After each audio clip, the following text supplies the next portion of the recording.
আপনি কি জানেন এই পুরীতেই অবস্থিত এক মন্দির যা সারা ভারতবর্ষ তথা বিশ্ববাসীর কাছে ঐতিহ্যবাহী স্থান।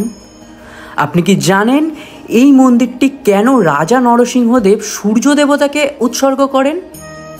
আপনি কি জানেন প্রাচীন বিজ্ঞান ও জ্যোতির্বিদ্যার এক একটি মূলনীতিকে এই মন্দির আজও বহন করে চলেছে?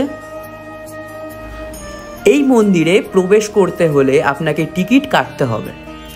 ভারতীয় নাগরিকদের জন্য টিকিটের মূল্য নির্ধারিত 40 টাকা প্রতি ব্যক্তির জন্য। কোণার্ক সূর্য মন্দির ওড়িশার পুরী জেলার এক অনন্য স্থাপত্য নিদর্শন। 1300 শতাব্দীতে রাজা নরসিংহদেব প্রথম সূর্য দেবতাকে উৎসর্গ করে এই মন্দিরটি নির্মাণ করেন।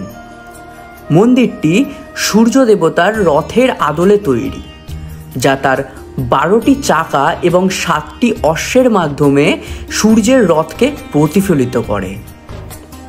1984 সালে কোণার্ক সূর্য মন্দিরকে ইউনেস্কো বিশ্ব ঐতিহ্যবাহী স্থানের মর্যাদা প্রদান করে, যা ভারতীয় সংস্কৃতি ও স্থাপত্যকলার এক অসাধারণ নিদর্শন হিসেবে বিশ্ববাসীর কাছে তুলে ধরে। কী উদ্দেশ্য ছিল যার কারণে রাজা নরসিংহদেব সূর্য দেবতাকে উৎসর্গ করেন? 1200 খ্রিস্টাব্দ থেকেই ভারতে সূর্য উপাসনা প্রচলিত ছিল। কথিত আছে রাজা নরসিংহদেব তার এক মহাবীর্যবান যুদ্ধে বিজয় লাভের পর সূর্য দেবতার প্রতি কৃতজ্ঞতা স্বরূপ এই মন্দির নির্মাণ করেন। তিনি বিশ্বাস করতেন সূর্য দেবতার আশীর্বাদেই তিনি এই বিজয় অর্জন করেছিলেন। সূর্য দেবতা শক্তি, প্রজ্ঞা ও স্বাস্থ্য প্রদানকারী হিসেবে পূজিত হন, আর সেই সম্মান জানাতেই এই মন্দির গড়ে ওঠে। এই কোণার্ক সূর্য মন্দিরের স্থাপত্যে বৈজ্ঞানিক দৃষ্টিভঙ্গিও আছে। মন্দিরটি এমনভাবে তৈরি যে সূর্যের গতিপথ ও জ্যোতির্বিদ্যার মূল নীতিগুলোর সাথে এর গঠন গভীরভাবে জড়িত। মন্দিরের 12টি চাকা বছরের 12 মাসকে বোঝায়, আর প্রতিটি চাকার 8টি স্পোক দিন রাতের 8টি প্রহরকে নির্দেশ করে।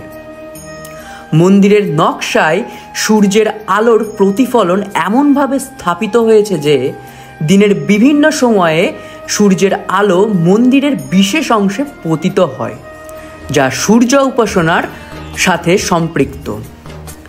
সূর্য উদয় এবং অস্তের সময়ে মন্দিরের প্রধান প্রবেশপথে সূর্যের আলো বিশেষভাবে প্রতিফলিত হয়, যা সূর্য দেবতার প্রতীকী উপস্থিতিকে তুলে ধরে। ছিল আমাদের আজকের বিনোদন। এই ধরনের ভ্রমণ সংক্রান্ত ও তথ্য জানতে আমাদের চ্যানেলটিকে সাবস্ক্রাইব করে নেবেন এবং ভিডিওটিকে শেয়ার করে দেবেন। ধন্যবাদ।